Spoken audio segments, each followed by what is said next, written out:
তুমি এই অঞ্চলে ঘোরাফেরা করতেছো কেন? আসাদুজ্জামান নূর বাংলাদেশের নাটকের ইতিহাসে এক উজ্জ্বল নক্ষত্র। এই দেশের বহু মানুষের মনে তিনি জায়গা করে নিয়েছেন দারুণ অভিনয় দিয়ে। হুমায়ুন আহমেদ রচিত কোথাও কেউ নেই নাটকে বাকের ভাই চরিত্রে অভিনয় করেছিলেন তিনি। আর সেই চরিত্র এতটাই দাগ কেটেছিল যে বাকেরের ফাঁসি আটকানোর জন্য মানুষ রাস্তায় মিছিল করেছিল। আপনাকে নিতে এসেছি। অভিনয় ছাড়াও আবৃত্তি করতেন আসাদুজ্জামান নূর, কথা বলতেন গুছিয়ে।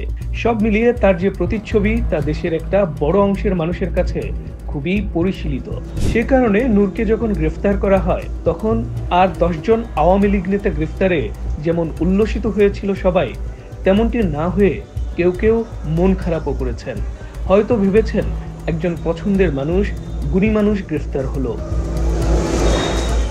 অথচ আসাদুজ্জামান নূরের এই চেহারাটা তার চরিত্রের একদিক মাত্র।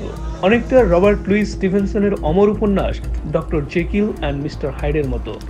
ভালো মানুষ জেকিলের কুৎসিত একটা রূপ দানব হাইড, আর 10টা আওয়ামী দানবের মতো আসাদুজ্জামান নূরও খুনি ছিলেন।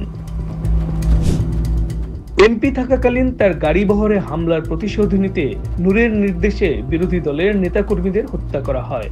শুধু তাই না, নূরের প্রতিষ্ঠান এশিয়াটিক ক্ষমতার জোরে বড় বড় কাজ বাগিয়ে নিয়ে লাভ করে কোটি কোটি টাকা। তার সবচেয়ে বড় প্রভাব ছিল নিজেদের সুশীল সত্তা কাজে লাগিয়ে আওয়ামী লীগের অবাধ হত্যাকাণ্ড আর লুটপাটকে বৈধতা দেওয়া।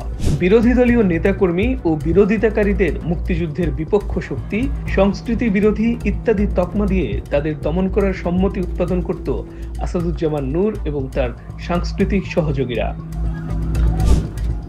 এখানেই আওয়ামী লীগের একটা বড় শক্তি ছিল। এত খুন, এত অত্যাচারের পরও নূরকে নিয়ে অনেক সাধারণ মানুষের মমত্ববোধ সেটি প্রমাণ করে। এই সফট পাওয়ার এতই মারাত্মক যে 30 বছর আগের বাকের ভাই ঢেকে দিতে পারেন একজন ভয়ঙ্কর খুনিকে, একজন মাফিয়াকে, যে কিনা নিজের ক্ষমতা দিয়ে শামীম উসমানদের চেয়েও অনেক গুণে ব্যবসা করেছে, নিজের প্রতিষ্ঠানকে মনোপলি বানিয়েছে। আসাদুজ্জামান নূর এই ডাবল ফেস ধরে রাখতে জানেন।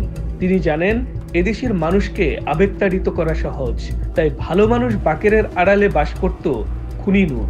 শুধু তাই নয়, রীতিমতো নিজের দেবত্ব উপভোগ করতেন তিনি।